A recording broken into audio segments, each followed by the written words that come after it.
You've found Hidden Trevor here, where X never ever marks the spot. Today I'm going to talk about a book that was a huge part of my childhood.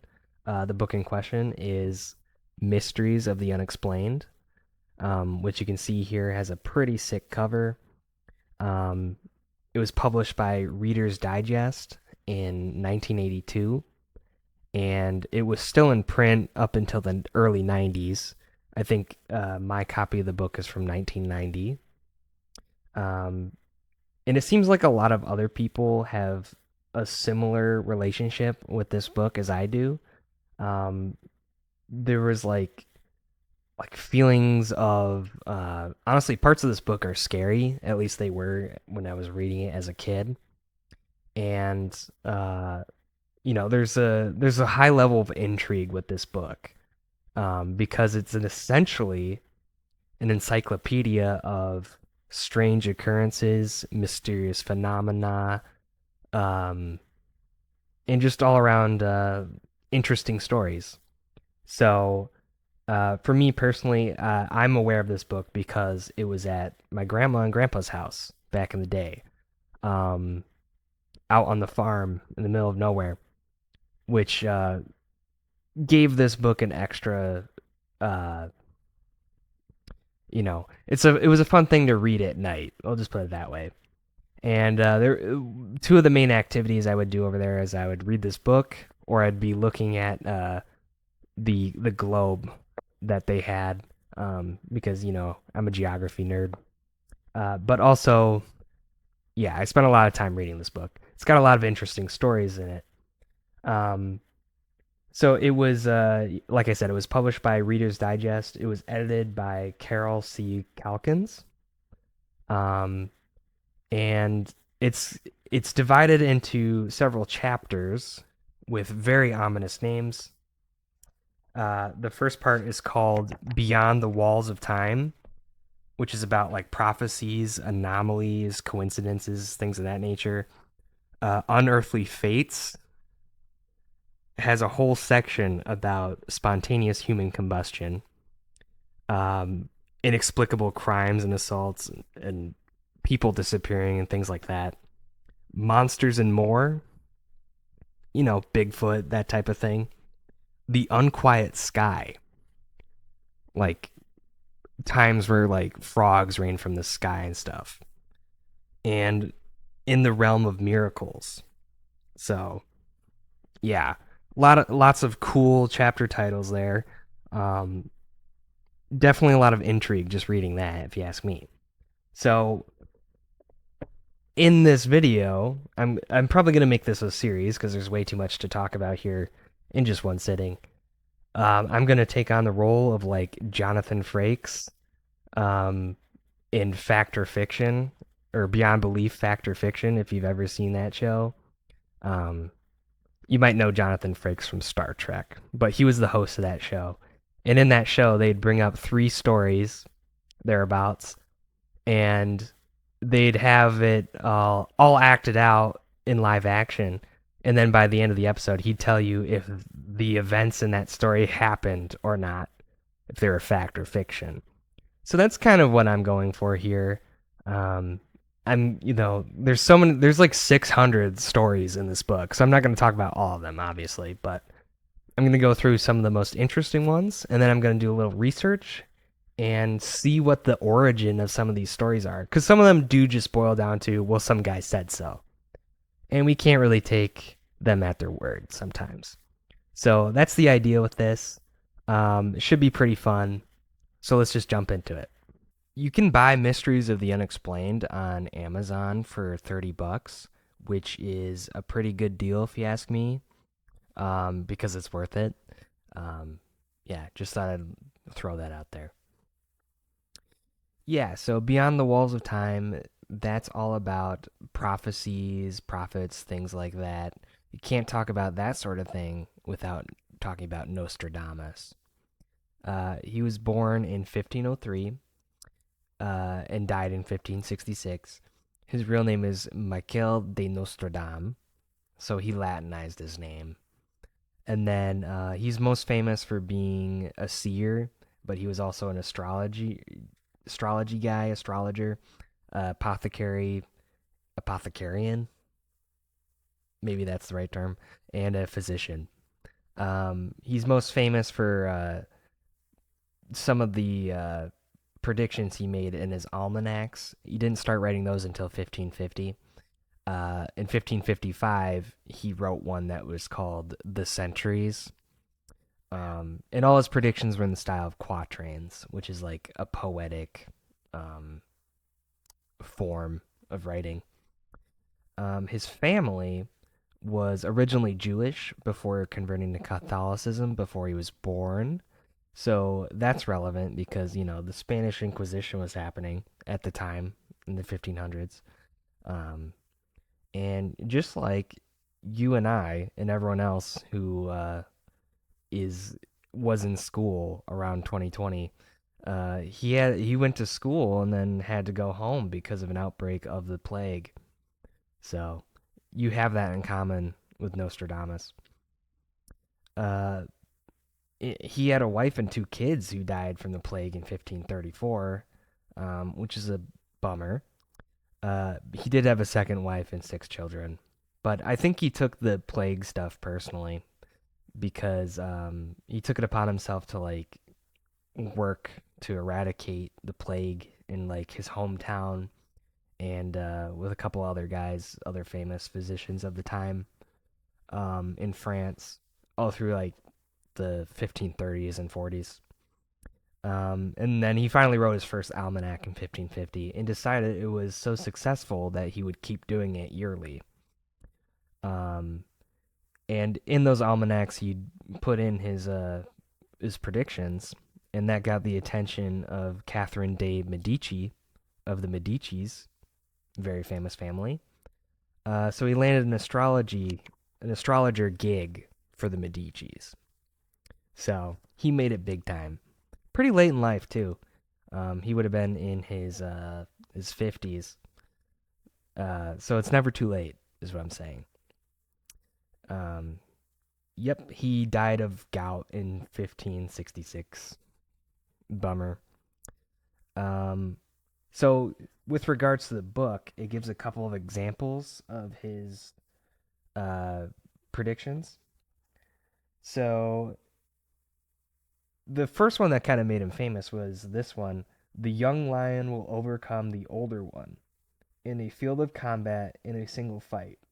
He will pierce his eyes in the golden cage, two wounds in one. Then he dies a cruel death. This is a little dark, and a lot of his predictions are kind of morbid. Um, so just 4 years after he wrote that, in July 1559, King Henry II of France, who used a lion as like his symbol in like heraldry, uh, was in a jousting contest. You can see where this is going. Um, the lance of his young opponent pierced the king's gilt helmet and wounded him. And then Henry died after prolonged agony. So that one seems pretty accurate. Now you could be like, what's the two wounds in one? Well, first of all, the physical wound, getting hit in the head with a lance. And then I guess the second one is him losing the fight. But that's kind of the thing, though. You kind of have to interpret these and make them, like, stretch them a little bit to make them fit, which is like the biggest, strike against Nostradamus and, his whole thing. Um, but a lot of them don't contain like a date or a specific time for any of these things to occur. Um, he did seem to give one for the Great Fire of London in 1666, saying it would occur in 3 times 20 plus 6. So the math sounds right there. I'm going to trust the book on that one. Uh, and then most of his prophecies, it says here, concern large-scale political movements in the affairs of the high and mighty. The French Revolution seems to be subject of several verses, including this one. From the enslaved populace, songs, chants, and demands, while princes and lords are held captive in prisons. These will, in the future, be received by headless idiots as divine prayers. Um, yeah. So the headless idiots of the second sentence are thought to refer to the early leaders of the revolution who perceived the demands of the French populace as prayers and who ultimately corrupted their new power, were themselves overthrown and guillotined. Yeah. So look at that. That's two that seem pretty accurate. But you might notice that all his predictions are, especially that one, is really vague. So, so the book continues that Nostradamus had a pretty good knack for predicting disasters and falls from power. Um, he predicted the deaths of Queen Marie Antoinette and Madame du Barry, who was a mistress of Louis the 15th. Um, he also seems to have predicted Napoleon's fall from grace and then being what's the word, forced to go to St. Helena in 1815. Um, he also got really close to naming a particular leader from Europe in the 1930s. Um, it reads as this: Liberty shall not be recovered. A black, fierce, villainous, evil man shall occupy it. When the ties of his alliance are wrought, Venice shall be vexed by Hister. He was so close. So close. Just a couple letters off. That one had a second quatrain. Beasts wild with hunger will cross the rivers. The greater part of the battlefield will be against Hister. He will drag the leader in a cage of iron when the child of Germany observes no law. So dang, he name dropped Germany. I mean, couple letters off. So I don't think I need to explain that one. But you got to think for a second. Dude is French, right? And he's not writing in English, obviously. He was writing in some combination of like French, Greek, and some other language. Um, and there was no printing press either. So you can think about all these things that need to be translated and like literally copied in like the written form by some random dude working at the bookshop or whatever trying to sell his work.